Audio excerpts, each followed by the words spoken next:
dados fiscais da mulher do ministro do Supremo Tribunal Federal, Alexandre de Moraes, foram acessados de forma irregular. A advogada Viviane Barsi de Moraes teve informações cadastrais, consultadas no final de agosto do ano passado. A informação é do portal UOL. O acesso aconteceu em unidades da Receita Federal na região de Santos, no litoral de São Paulo. Os dados incluíam nome completo, número do CPF, nome da mãe e data de nascimento. Não houve consulta a declarações de imposto de renda ou informações mais sensíveis. Uma servidora da Receita Federal em Santos é suspeita de fazer esse acesso. Essa semana, a Polícia Federal cumpriu mandados de busca e apreensão contra 4 servidores, por ordem do Supremo Tribunal Federal. A defesa da servidora nega qualquer acesso indevido ou vazamento de dados. A Receita abriu procedimento interno porque dados de parentes de autoridades exigem justificativa para consulta. A nota emitida aí, portanto, pelo advogado dessa servidora diz que não houve nenhum tipo de vazamento. Negou qualquer possibilidade de ter havido um vazamento de dados da mulher do ministro Alexandre de Moraes, Gutapini. Olha, Dani, o presidente da Unafisco, essa associação dos peritos da Receita Federal, dos servidores da Receita Federal, em entrevista ontem, ele esclareceu alguns pontos sobre a atividade desses servidores.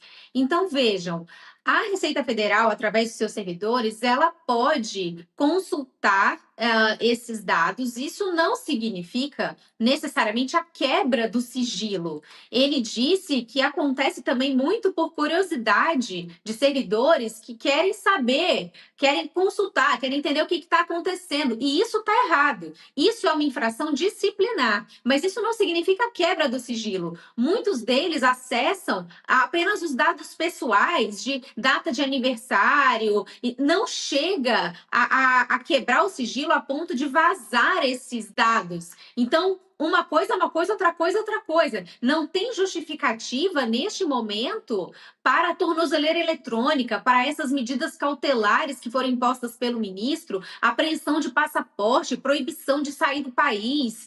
Então, veja, neste momento, o que está sendo apurado é a consulta desses servidores a esses dados. Isso é errado, isso é uma infração disciplinar, isso deve ser apurado internamente pela Receita Federal e esses servidores punidos com as penas disciplinares do caso. E, se for o caso, até sim pena de demissão. Mas isso é uma violação funcional. Isso não chega a ser um crime da forma como o ministro Alexandre de Moraes está querendo colocar, pelo menos até o momento. Não há comprovação de vazamento de dados, da venda desses dados, desses sigilos. Então, veja, até que isso seja configurado, essas medidas cautelares não se justificam. O que parece é realmente o ministro tentando dobrar uma aposta, mostrar quem é que manda no país e que com os ministros do Supremo ninguém mexe, ninguém toca. Inclusive, a mídia tem divulgado também um grande mal-estar ali na corte, ministros ouvidos pela imprensa em sigilo têm relatado essa questão de que Alexandre de Moraes está com sangue nos olhos e que ninguém mais confia em ninguém lá. Já tem até suspeitas do ministro Alexandre de Moraes ter feito um dossiê em relação aos outros ministros. Isso é o que nós temos visto sair na imprensa. Então, Dani, o que nós estamos assistindo é uma operação desproporcional para os fatos que vieram à tona até agora.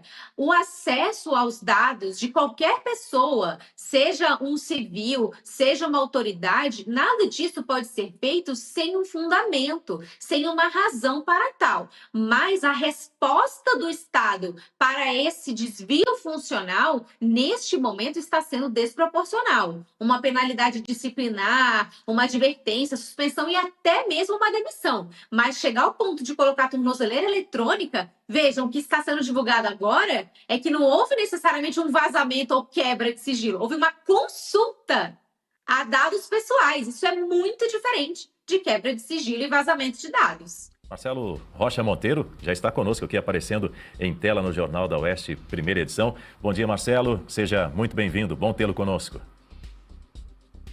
Bom dia, Daniel, Guta, Berenice, bom dia ao nosso público, vamos lá. Marcelo, eu quero te ouvir também, É, porque essa servidora acusada de supostamente acessar os dados da mulher do ministro Alexandre de Moraes, a advogada Viviane Barsi de Moraes, negou já ter feito a consulta. O nome dela é Ruth Machado dos Santos e ela foi afastada, inclusive, foi impedida de acessar o seu local de trabalho depois que veio à tona essa informação. Ela é acusada de ter acessado os dados cadastrais da Viviane, como CPF, nome da mãe, data de nascimento. Tudo isso teria ocorrido ainda no ano passado. Ela é servidora da Receita em Guarujá, no litoral de São Paulo, e por decisão judicial, portanto, ela foi impedida de entrar na unidade e de acessar os computadores. Pois é, e de quem foi essa decisão judicial tão violenta, tão desproporcional, como disse a Guta, não é?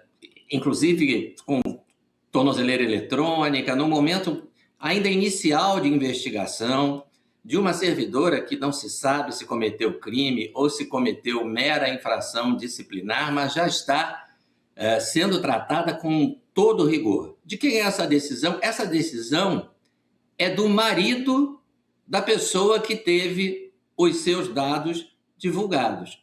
Por que o Código de Processo Penal proíbe que um juiz atue no caso em que ele tenha sido vítima ou que a mulher dele tenha sido vítima? Exatamente porque a lei não quer que o juiz atue com sangue nos olhos. Ela não quer que o juiz busque vingança de uma pessoa da qual ele tem raiva, porque essa pessoa, na opinião dele, divulgou dados da família dele. E dados que, convenhamos, nesse caso específico, são muito constrangedores, porque o que foi divulgado é que essa senhora recebeu uma fortuna, 129 milhões de reais, a doutora Viviane de Moraes recebeu do banqueiro Picareta, do Daniel Vorcaro. Uma quantia que não se justifica em termos de contrato de honorários advocatícios. Isso não existe. E, diante desse constrangimento que a família Moraes, digamos assim, sofreu, é claro que o senhor Moraes quer ver essa servidora punida. É claro que o senhor Moraes está com sangue nos olhos. Ele quer vingança. Se ele quer vingança, se ele está com sangue nos olhos, ele não pode ser juiz, porque o juiz não pode ter sangue nos olhos. A única coisa que ele pode ter nos olhos é um exame sereno, isento da situação, para tomar decisões proporcionais. Foi crime? Não foi crime? Foi uma simples infração disciplinar? Então, esse senso de proporção que caracteriza, ou que tem que caracterizar a atuação da justiça, né? Punir de forma mais grave a conduta mais grave, punir de forma mais leve a conduta errada mais leve, e não punir se não houve erro. Esse tipo de exame sereno, isento, calmo e cuidadoso não pode ser realizado por um sujeito que, evidentemente, né, está com sangue nos olhos e quer punir a qualquer custo alguém que, na visão dele, colocou a sua família numa posição de exposição pública bastante constrangedora. Então, a gente está vendo, nesse caso, um exemplo, né? Uma razão de ser da existência do que a gente chama de regras de impedimento e suspeição no Código de Processo Penal. Regras que, mais uma vez, estão sendo atropeladas pelo senhor Alexandre de Moraes. Pois é, ao todo a Polícia Federal ouviu os 4 servidores suspeitos de vazar esses dados fiscais de ministros do Supremo Tribunal Federal e de seus familiares. Os depoimentos foram colhidos logo após a operação realizada no começo dessa semana, na última terça-feira, para evitar possível combinação de versões entre os investigados. A PF apura nesse momento se houve acesso de fato indevido a informações sigilosas, incluindo esses dados que a gente falava há pouco, da mulher do ministro Alexandre de Moraes. A suspeita é de que os dados tenham sido obtidos para uma eventual venda a terceiros. Berenice Leite. Ao todo, portanto, 4 servidores foram alvo dessas buscas e apreensões. Isso tudo aconteceu nas cidades de São Paulo, Rio de Janeiro e também no interior da Bahia. E a gente já falava aqui sobre as medidas que foram autorizadas pelo ministro Alexandre de Moraes no âmbito desse inquérito das fake news que a gente mostrou ontem. Vai completar em março, daqui a alguns dias, 7 anos. Inquérito gigantesco. Mais um para conta. Pois é, Daniel. Agora, eu estou achando muito estranho, primeiro porque o Supremo Tribunal Federal revelou os nomes ali dos servidores da Receita Federal, que eu considero que estão sendo os bodes expiatórios do momento para o ministro Alexandre de Moraes, tá? Vamos lembrar aqui, em primeiro lugar, qual é o pano de fundo de toda essa operação que nós tivemos na terça de Carnaval? O contrato de 129 milhões firmado entre o escritório da esposa do ministro Moraes e o Banco Master, que está sendo investigado por fraude financeira e o processo está lá no STF. Bom, quem trouxe essas informações foi uma jornalista, Malu Gaspar. Primeiro, a Constituição resguarda o sigilo da fonte, né? Artigo 14, artigo 5º, inciso 14, que resguarda, né, o acesso à informação e o sigilo da fonte. Essas fontes não podem ser reveladas, mas quando a jornalista traz a informação do contrato dos 129 milhões, vamos resgatar que ali não falava nada sobre informações vazadas. O que foi noticiado é que esse contrato estava no celular de Vorcaro, do dono do Banco Master, ou seja, alguém teve acesso ao aparelho de celular do Daniel Vorcaro e conseguiu ali, então, encontrou esse contrato de 129 milhões. O que me parece é que o ministro Alexandre de Moraes está tentando mudar a narrativa e dizer que esse contrato da esposa dele com o Banco Master, ele tornou-se público via um vazamento de informações da Receita Federal. Então, nós não podemos nos deixar levar por essa narrativa que está escrita ali na decisão do ministro que autorizou a operação da Polícia Federal. Afinal, foi um servidor que consultou essa informação do contrato e trouxe isso, como o Moraes quer colocar na decisão dele, que supostamente teria até vendido essa informação, ou a jornalista Malu Gaspar, como diz ali na informação do contrato, ela teve acesso a alguém que, no celular do Vorcaro, que já tinha sido apreendido, ele tinha vários celulares, não é só um, tá? E um desses celulares encontraram o contrato multimilionário. Então, são duas histórias diferentes. Ontem ainda estavam falando sobre essa questão, que o Moraes está com sangue nos olhos, que é vingança, mas eu já consigo ver mais além, depois, inclusive, de ter ali os comentários de alguns juristas em relação a isso, porque essa operação da PF também não soa só como uma vingança, Daniel, mas uma blindagem do escritório da Viviane Barsi, porque se realmente ficar provado, né, ficar ali instituído que o contrato veio à tona por vias ilegais, e a gente está com dois grandes operadores do direito aqui para comentar esse assunto, né? Se esse contrato tornou-se público de uma forma ilegal, é como existe o princípio da árvore envenenada, né? Tudo que vem de forma ilegal não pode ser considerado objeto de investigação. Então, ainda que exista esse contrato inexplicável com esse valor, né, que não se justifica, ele não vai poder ser usado contra o escritório da esposa do Moraes, porque ele foi obtido de forma ilegal. Claro, de acordo com a narrativa do Moraes, que diz que foi algum servidor da Receita que vazou essa informação. A gente vai ouvir como reagiu o presidente da União Nacional da Fiscalização, a Unafisco, que é o Kleber Cabral. Como é que ele reagiu a essas prisões e a essa ação da Polícia Federal? Agora, quando isso é sempre colocado como um ataque à instituição, então coloca todos os ministros, aí coloca o PGR, aí coloca os parentes até não sei qual grau, entendeu? Tanto que essa pessoa, quer dizer, uma enteada, quer dizer, filha da ex-mulher, e estava na lista, tanto que apareceu. E aí, é o que eu digo, na nossa visão, na nossa leitura, é uma forma de... Vai ter algum falso positivo, entendeu? Essas pessoas aí que são funcionários do certo, se tiver alguém fazendo como estão levantando, que ele estava imprimindo declarações dos ministros e vendendo, é um vexame enorme para a administração da Receita. Eu quero crer que isso não vá se confirmar, né? Porque, veja, alguém que está lá no CAC Laranjeiras, no Rio de Janeiro, está imprimindo declaração de imposto de renda dos ministros espalhados pelo país. Isso aí era para chamar a atenção muitíssimo. Vai dar o sistema alerta para ele, para todo mundo. Eu acho muito improvável que isso se confirme. Mas vamos ver. Eu posso dizer, pelo auditor fiscal, que isso em absoluto aconteceu. Quando apareceu essa confusão, que ele fez e reconhece, entendeu? Mas nós precisamos ter um pouco de proporcionalidade. Quer dizer, ele sabia que, ao confessar isso, a corregedoria vai abrir um PAD, ele vai lá ser ouvido e ele vai ser penalizado, conforme diz o manual. Ele vai levar uma advertência.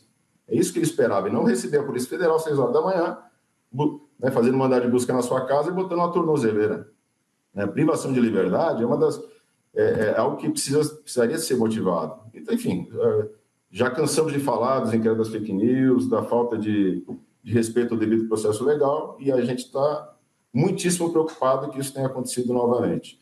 Há uma mensagem que eu preciso registrar, subliminar, que isso afeta muitos auditores, que é o seguinte: esse tipo de medida, ela busca humilhar, ela busca constranger e busca amedrontar. E o pior é que dá certo. Se você for perguntar na Receita hoje, quem é que topa aí? Vamos organizar os grupos de fiscalização para ir atrás de altas autoridades? Você não vai encontrar nenhum. É menos arriscado fiscalizar membros do PCC do que altas autoridades da República hoje. Então, isso é um efeito concreto, muito negativo para a nossa instituição. Pois é, Rodrigo Constantino, começo por você. Em outro trecho dessa entrevista que foi concedida pelo Kleber Cabral à Globo News, ele disse o seguinte, abro aspas para ele aqui, ó. Se você perguntar hoje quem está disposto a organizar um grupo de fiscalização para investigar autoridades, provavelmente não vai encontrar ninguém. Tornou-se menos arriscado fiscalizar membros do PCC do que altas autoridades da República. Quero sua análise sobre essa frase, essa fala de Kleber Cabral, da Unafisco. É uma fala bombástica, né? E verdadeira, na minha opinião. Então, isso quer dizer, talvez, que o nosso narco-estado brasileiro, já em estágio avançado, tenha no Poder Judiciário, por exemplo, seus tentáculos mais fortes. Agora, veja, nada novo aqui para quem estuda regimes totalitários, Daniel. O objetivo é esse mesmo, é intimidar órgãos de controle. A represália a esses órgãos de controle visa justamente a demonstrar que essas autoridades são intocáveis, que estão acima das leis. Não mexam conosco, nós mandamos no país. Esse é o recado, é por meio do medo. Sempre foi. Todo regime tirânico se sustenta por meio da intimidação, do medo.